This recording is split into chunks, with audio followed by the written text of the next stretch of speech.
this is what I always wanted as a science teacher, teaching without limits. Look, here I have a group of up to 6 or 8 pupils at a height adjustable table so that they can do experiments in standing or in sitting. But the question always was, how do I get the media here? And the answer is a totally new system called Fly One.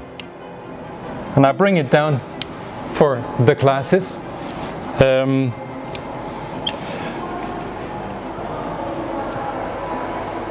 And the Fly One allows us to bring the media to any place around here, like gas, pressure air, electricity, LAN, low voltage, what you like.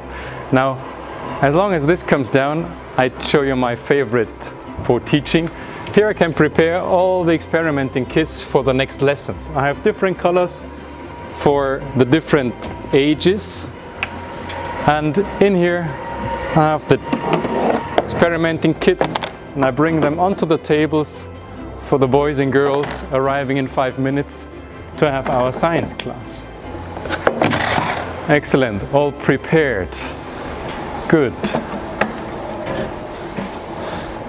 Now, let me bring the Fly One down properly.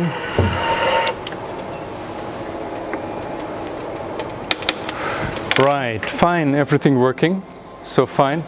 We have the display out here, for sure, height adjustable. Good, everything well prepared. Fine, this is my Fly One room for teaching without limits in science.